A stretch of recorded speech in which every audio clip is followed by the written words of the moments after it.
Մարտի սկզբին հրապարակվել էր Միացյալ Նահանգների հայոց արևելյան թեմի առաջնորդ Մեսրոպ եպիսկոպոս Պարսամյանի նամակը Ամերիկայի նախագահ Թրամփին, որում Սրբազանը խնդրում է աջակցել ազատելու Ադրբեջանում ապօրինի պահվող հայ գերիներին։ Նամակում Սրբազանը հիշեցրել է Ադրբեջանի սանձազերծած պատերազմի հետևանքով 120,000 արցախցի կորցրել է տունը, հողը, բնորանը, իսկ Արցախի պաշտոնյաները պահվում են բանտում անմարդկային պայմաններում։ Սրբազանը նամակում հույս է հայտնել, որ նախագահ Թրամփի եւ նրա վարչակազմի միջամտությունը կնպաստի հայ գերիներին ազատելու եւ տարածաշրջանում խաղաղություն հաստատելու գործին։ Մեսրոպ եպիսկոպոսը հիշեցրել է, որ դեռ նախընտրական շրջանում Դոնալդ Թրամփը դատապարտել է Ադրբեջանի կողմից Արցախի հայ քրիստոնյաների էթնիկ զտումները։ Ինչպես մեր բոլոր թեմերը մենք խորը մտահոգությամբ հետևում ենք, թե ինչպես են մեր հայրենակիցները անարդարաբար եւ ցուցադրականորեն դատվում Բաքվում եւ որպես մտահոգ հայեր եւ հայ եկեղեցու հավատացյալներ մենք ամենատարբեր առիթներով բարձրաձայնում ենք մեր կարծիքը եւ հայտարարություններ տարբեր տեսակի հայտարարություններով եւ հատկապես դիմելով մեր թեմից տարածքից ներս Միացյալ Նահանգների ղեկավարությանը, կառավարությանը, բոլոր հարանվանությունների, կրոնական կազմակերպությունների առաջնորդների անվամբ նաև նամակ մենք կազմակերպեցինք, որպեսզի նամակով դիմենք պետքարտուղարին, Միացյալ Նահանգների նախագահին եւ տարբեր կառույցների, որպեսզի բարձրաձայնենք այն դատապարտելի երևույթը, որ տեղի ունենում այս օրերին Բաքվում եւ անշուշտ մենք չենք լռելու, շարունակելու ենք մեր ձայնը բարձրացնել եւ կարելին անել, որպեսզի մեր հայրենակիցները օր առաջ վերադառնան հայրենիք եւ որպեսզի արդարությունը վերականգնվի։ Ֆրանսիայի հայոց թեմը երկրում ղպտի եւ ասորի քույր եկեղեցիների առաջնորդների հետ միություն է ստեղծել Ֆրանսիայի արևելյան եկեղեցիների եպիսկոպոսների խորհուրդ, որի առաջին ժողովի ժամանակ բոլորը ստորագրել են հայտարարություն, պատկան մարմիններից պահանջելով գերիների անհապաղ ու անվերապահ ազատ արձակում, իսկ մինչ այդ մարդկային վերաբերմունք։ Նույն բովանդակությամբ նամակով դիմել ենք նաև Ֆրանսիայում կա կազմակերպություն, որ կոչվում է Ֆրանսիայի քրիստոնյա եկեղեցիների միություն։ Իրենց ենք դիմել նաև կաթոլիկ բողոքական ուղղափառ եկեղեցիների պետերին։ Վստահ եմ օրերիս կստանանք նաև արձագանք իրենց կողմից։ Վերադարձից Ֆրանսիա նույն խնդրանքով պիտի դիմենք երկրի նախագահին, վարչապետին, նախարարներին։ Հուսով եմ, որ իրենք էլ կարձագանքեն, չնայած որ անցած շաբաթ հայտարարություն է տարածվել սենատորների, պատգամավորների եւ քաղաքապետերի կողմից գրեթե 40 հոգի, որ իրենք էլ պահանջում են, որպեսզի Բաքվի մեջ պահող հայ գերիները ազատ արձակվեն անվերապահ։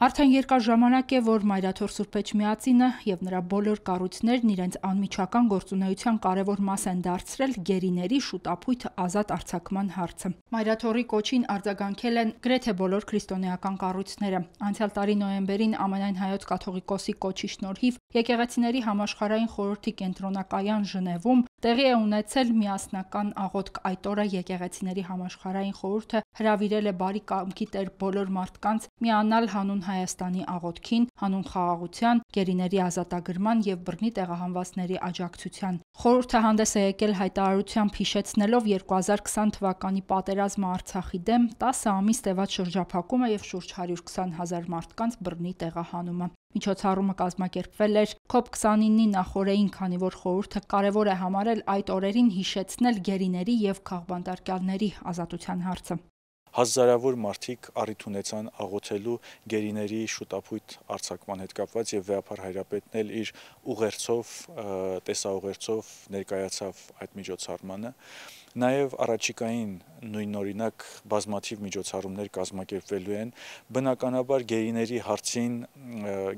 հարցի հետ միասին մշտապես բարձրաձայնվում է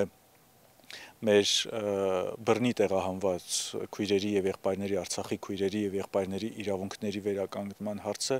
եւ մեր սրբավայրերի, մեր հոգեվոր մշակութային ժառանգության պահպանության կարեւորությունը։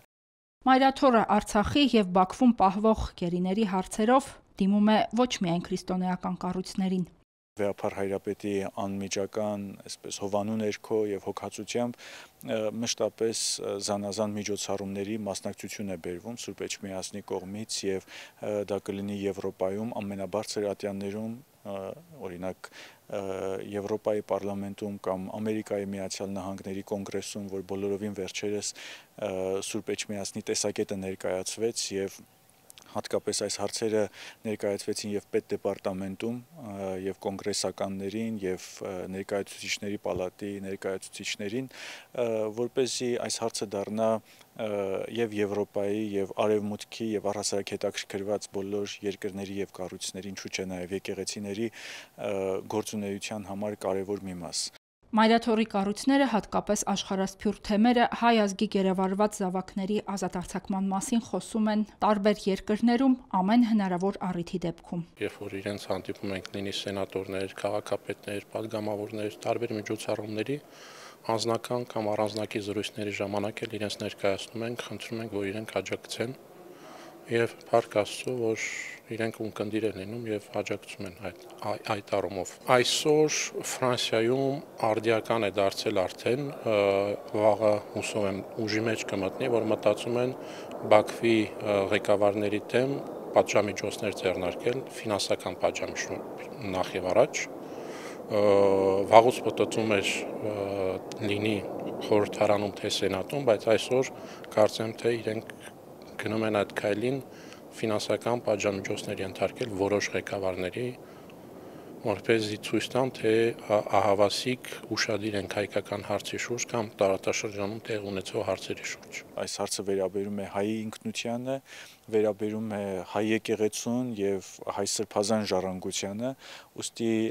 եկեղեցին բոլոր քայլերը եւ գիտական առումով, եւ միջեկեղեցական առումով, եւ պետական ու հասարակական բոլոր խողովակներով այս հարցը պետք է բարձրաձայնի, մինչեւ որ հարցը վերջապես իր հանգուցալուծման չհասնի։ Եկեղեցին չի լռում, որովհետև եկեղեցու համար մեզ որպես հովիվների ամեն մի գառնուկ արժեք ունի։ Մեր Տեր Հիսուս Քրիստոս ավետարանի մեջ ասում է, որ թողնելով 99-ին գնում է այդ կորած գառնուկի հետևից, մենք էլ մեր ամեն մի գառնուկ լինի Հայաստանում, լինի Ամերիկայում, լինի Բաքվում, մեր զավակներն են եւ մեր սիրտը ցավում է ամենայն հայոց վեհափառ հայրապետի, մեր հոգեվորականաց դասի աղոթում ենք, պայքարում ենք, մեր կարելին ենք անում, որպեսզի մեր հավատացյալները, մեր ազգի զավակները ապահով տուն վերադառնան եւ խաղաղ կյանքով ապրենք։